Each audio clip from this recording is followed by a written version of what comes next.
Agenda બસ અમને આ લોકો લૂંટે છે સરકાર વાળા હિન્દુત્વના નામે, અને જે બધું ખનીજ કે દેશ લૂંટવાની જે વાત છે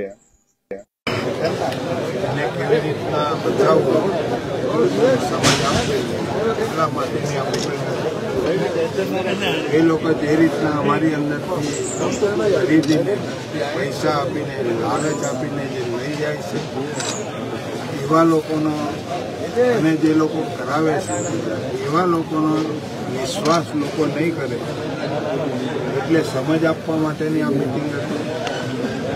અને આનો જે ચૂંટણી આવે છે એનો પણ અમે સામનો કરવા માટે આ મિટિંગથી વિચારશું, અને અમારી રણનીતિ શું છે આદિવાસીઓની, એસસી એસટી ઓબીસીની, કેમ કે બહુમતી સમાજ છે આ દેશની અંદર, ને જે 2% લોકો 3% લોકો ભેગા થઈને અમારા પર રાજ કરે છે એ પ્રશ્ન અમને બહુ જ મૂંઝવે છે. એટલે આવી રીતે હજારો મિટિંગ કરશું અને સંમેલનો પણ કરશું, અને એનો બહિષ્કાર અમે આવી જે પ્રવૃત્તિ કરે છે દેશ લૂંટવાની એનો અમે સખત વિરોધ કરવા માટે આવી મિટિંગો કરતા રહીશું. ને અમારી રીતના જાગૃતિ ફેલાવીને આખા દેશના લોકોને અમે સંદેશો બી આપશું, ગુજરાતમાંથી સંદેશો આપશું, કેમ કે આ ભાજપ ગુજરાતમાંથી આખા દેશમાં ફેલાયું છે. અહીંથી જ અમે એની જે રણનીતિ અમારા વિરુદ્ધમાં છે એનો પ્રચાર પણ ગુજરાતમાંથી ચાલુ કરશું, અને એ દરેક રાજ્યની અંદર માણસો અમે પેદા કરીને એનો સામનો કરશું, વિરોધ કરશું. ઓડિશા આખા દેશમાં આદિવાસીઓની પરિસ્થિતિ શું કરી છે એ ખબર છે. અમારા નદી નાળા, અમારું શિક્ષણ, અમારું બજેટ બધું જ લૂંટી લીધું છે ને. આ ગુજરાતની અંદર અમારું જે અલગ બજેટ છે ટ્રાઇબલનું, બનાવટી ઓફિસો કરીને કેટલા વર્ષથી ખાય છે, એ જ પૈસાથી આખા દેશમાં એની પાર્ટીનો વિકાસ કર્યો છે આરએસએસ વાળાએ, ભાજપે. એનો અમે સખત વિરોધ કરીએ છીએ. એનો ચેરમેન બી મુખ્યમંત્રી છે ગુજરાતનો, એને ખરેખર એના પર મુકદ્દમો થવો જોઈએ કે આદિવાસીનું બજેટ ખાઈ છે. એ જિમ્મેવાર માણસ છે, પકડે છે બીજાને ત્યાં અધિકારીને. અરે ભાઈ, આખી ઓફિસ બનાવટી હોય તો એનો ચેરમેન નહીં જાણતો એવું કોણે કહ્યું? મારે એમ કહ્યું. એટલે બનાવવાની જે તપાસ કરી રહેલા છે એને અમે નથી સમજતા એવું નથી. અમે સમજ બી પાડી દઈશું તમને કે ભાઈ આવી રીતના તમે બજેટ ખાધું છે, તમે એના ચેરમેન છે. ચેરમેન બની શકે એવું છે જ નથી આ ટ્રાઇબલનું. ઇલીગલ ચેરમેન બનીને અમારું બજેટ ખાઈ રહેલા છે. એટલી તો લાગણી થવી જોઈએ ને. વિકાસની વાત કરે છે નરેન્દ્રભાઈ, ફરીને હમણાં ચૂંટણી આવી બધાને ગેરંટી આપે છે. આની ગેરંટી આપવાની છે? આવા પૈસા ખાઈ જવાની? એની ગેરંટી આપો ને, પૈસા નહીં ખાય ને વ્યવસ્થિત એ બજેટ લોકો સુધી પહોંચવાનું. બીજી ગેરંટી આપવાની શું જરૂર? તમારી ગેરંટીમાં હવા ધોવાય. મારે એમ આજથી થોડા તમે રાજ કરો ગુજરાતની અંદર, 35 વર્ષ થઈ ગયા. અમારી હાલત શું છે આદિવાસીઓની, એસસીની, એસટીની, ઓબીસીની, માઇનોરિટીની? શું પરિસ્થિતિ આજે તમે કરી છે? ગોધરા કાંડ કરીને સબ બધે ફેરવીને જીતવાનો હિન્દુત્વ. અમે તો કોઈ હિન્દુ છે બી નથી. શા માટે અમે પરાણે હિન્દુ બનાવો છે? અમને નાગરિક રહેવા દો. નાલાયક સંસ્થા આરએસએસ, જાઓ જ્યાંથી આવ્યા છે ત્યાં ચાલ્યા જાઓ, ઘૂસપેટિયાઓ. અમારી બરબાદી દેશની કરવા માંગો છો તમે? બતાવજો આ પૂરેપૂરું. હા, કે અમને ડર નથી. અમિત શાહ નો બી નથી, નરેન્દ્રભાઈ નો બી નથી, આરએસએસ નો બી નથી. અમને ખબર છે એ સંસ્થા બધે મરાવી રહેલી છે. સનાતન ધર્મ વાળાએ હું ધંધો કર્યો અહીંયા આગળ, કે જે લોકો આ લોકોને જાગૃત કરે છે એવાને મર્ડર કરાવવા વાળી આજે સનાતન, એને ધર્મનું નામ આપવાનું એ કેવી રીતના શક્ય બને? આ બનાવટી ચૂંટણી છે. આજથી નહીં, બહુ વખતથી જ્યારથી ઈવીએમ આવ્યું છે ને ત્યારથી બનાવટ છે આ પ્રજા સાથે. એને હું ચૂંટણી નથી ગણતો, એનું સેટિંગ છે. આપ ભરૂચ બેઠક પરથી લડશો? આપ ભરૂચ બેઠક પરથી મેં શું કહ્યું? તમે બધે જ લડવાના છે. આને કેવી રીતના બાકી મૂકવા? અને કઈ પાર્ટીમાંથી એ કરશો? એની ચિંતા તમારે નહીં કરવાનો. અમે કેવી રીતના લડશું એની ચિંતા નહીં કરવાની. તમારે પૂરેપૂરું બતાવવાનું. તમારા પત્રકારોના તમારા છોકરા બી આવી જવાના છે આ ભઠ્ઠીમાં. એવું નહીં સમજતા તમે કે તમે બાકાત રહેવાના છો. એ સંવિધાનથી જ બચેલો છે અને જેટલા ધર્મ અત્યારે છે એને રક્ષણ પણ સંવિધાને આપ્યું. એટલે હું તો કહેવા માંગુ છું કે સંવિધાનને જ એક મોટો ધર્મ માનો.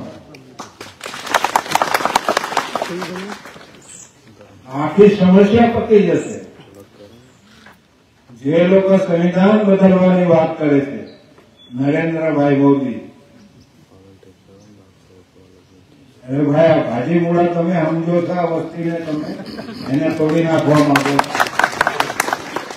લૂંટ ચલાવવા માટે બનેલી આ સંસ્થા આરએસએસ, જે ખતરનાક સંસ્થા ભારતની અંદર, જે અત્યારે ઇઝરાયલ સાથે જોડાઈ ગઈ.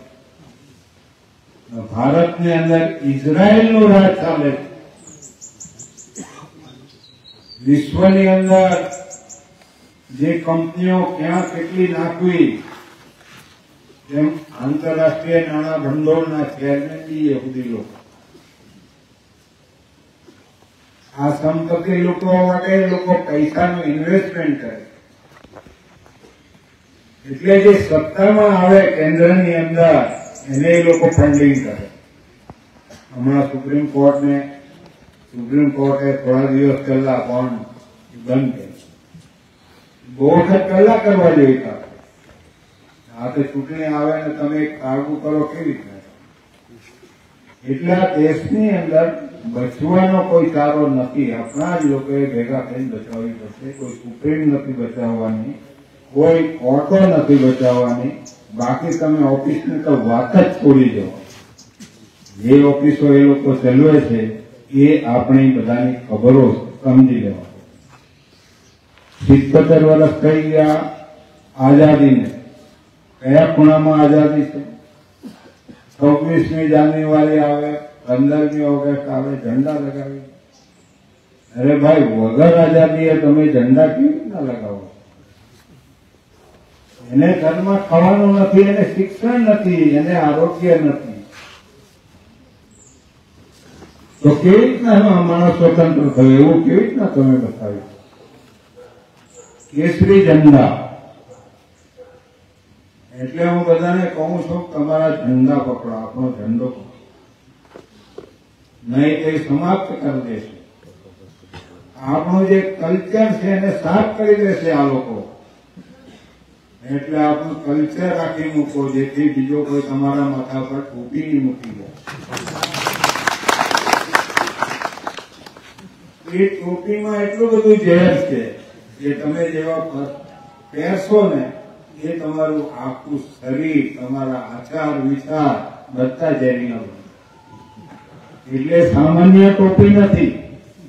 કોઈ સાવેણા વાળી ટોપી લઈને આવે, કોઈ કેસરી ટોપી લઈને આવે, કોઈ સેવાદારની ટોપી લાવે. તો ભારત દેશ પાકડી વાળો દેશ હતો. અમે કેવી રીતના એને ટોપી કરી નાખી?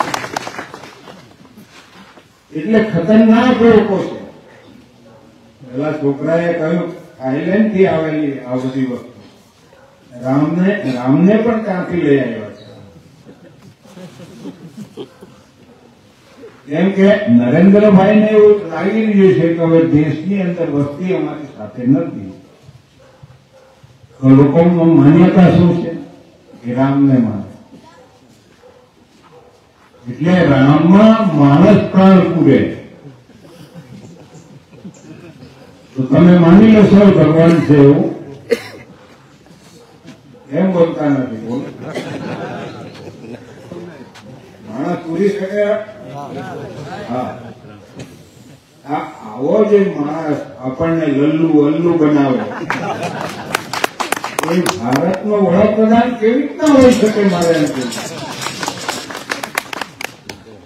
શા માટે હોઈ શકે? એવો પ્રશ્ન બધાને થવો જોઈએ ને કે ભગવાનને જીવતો કરતો હોય આ માણસ, એ કેટલો ઠગ હોઈ શકે? એટલે આખી ટોળકી દેશમાં ગોઠવાયેલી છે ભગવાનના નામે, વિકાસના નામે, બધાને ગુમરાહ કરીને ઇઝરાયલની અંદર ધકેલવાની વાત છે. અને આ બધું સંપત્તિ લૂંટીને આ દેશને લૂંટવો છે, જંગલો લૂંટવા છે.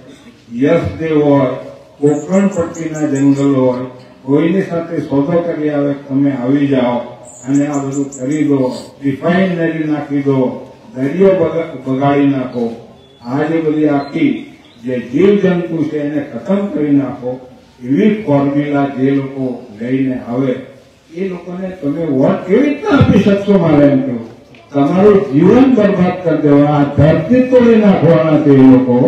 એવા માણસને શા માટે વોટ આપવો જોઈએ? કોઈ આપવો નહીં જોઈએ. એને શું અધિકાર છે આ દેશ પર રાજ કરવાનો? મારે એમ કહ્યું, બધાને અધિકાર છે, વસ્તીને અધિકાર છે. એક જ માણસ સર્વ બની જાય કે હું આ કરું, રોજ ઉઠીને બજેટ આવે 4,000 કરોડ રૂપિયા હે આપી દેવાના. આ દેશ એવો હશે કે રોજ જ બજેટ બનતું હશે, વાર્ષિક નહીં બનતું હોય? મારે એમ કેવું, એટલો ઠગ માણસ આ ચૂંટણી આવે ત્યારે આનો વિકાસ, પેલાનો વિકાસ, મરી જવાનું તમે સારા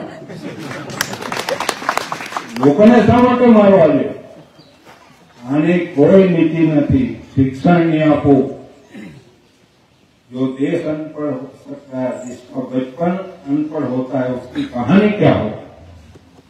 ये देश में शिक्षण नहीं हो, बाळको शिक्षित नहीं बनता हो तो एनी कहानी हो सके? બધા સમાજના લોકોએ વિચારવાની જરૂર. અમારો આદિવાસી સમાજ નહીં, દરેક સમાજે વિચારવાનું. અને જાગશો નહીં તો નજીકની અંદર બધાનો મોત બહુ નક્કી છે. સમજી, આ કોઈ દયા ભાવ વાળા લોકો નથી.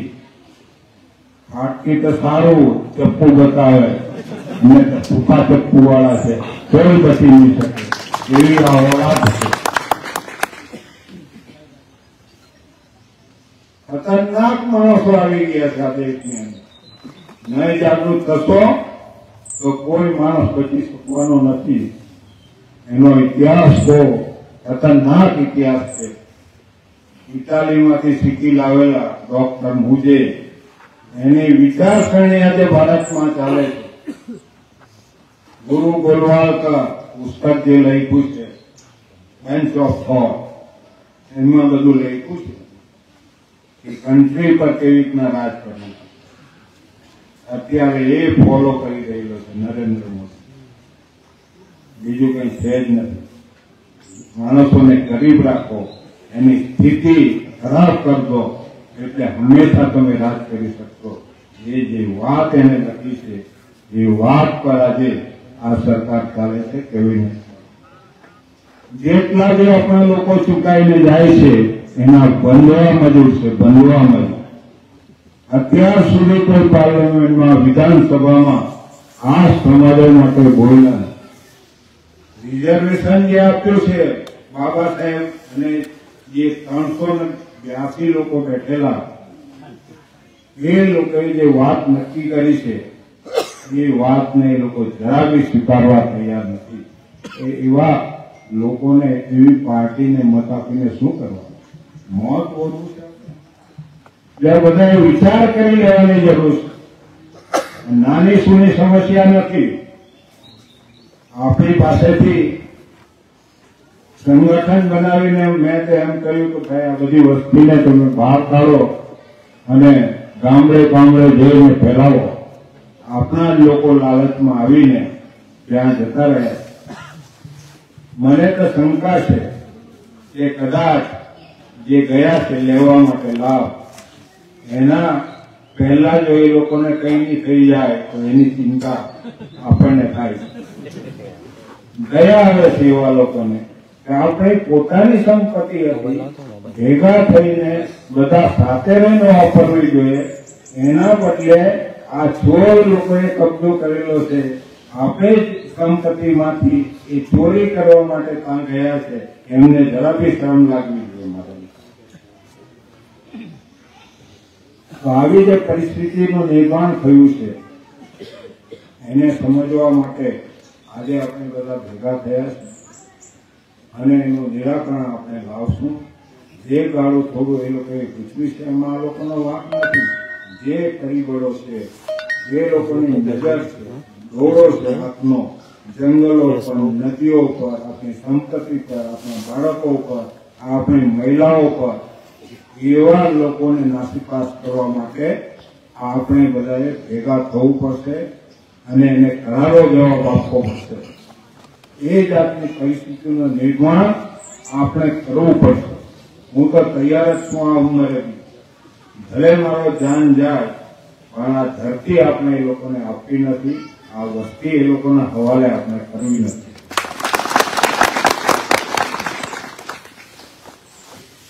ટાઈમ ઘણો થયો છે, ઇતિહાસ બહુ લાંબો છે. આ તો ભલભલા આઈડિયા બી આપણી અંદર બી આવશે. એ લોકો એવું નહીં માની લે કે અમે જ આઈડિયા વાળા અમે બી બેઠા છે. અમે અમારા મેદાનમાં રહીને તમને મારશું. પણ અમારા લોકોમાં હજુ જાગૃતિ નથી. મરઘી મહિરા પછી ઈંડાની લડાઈ કરે છે.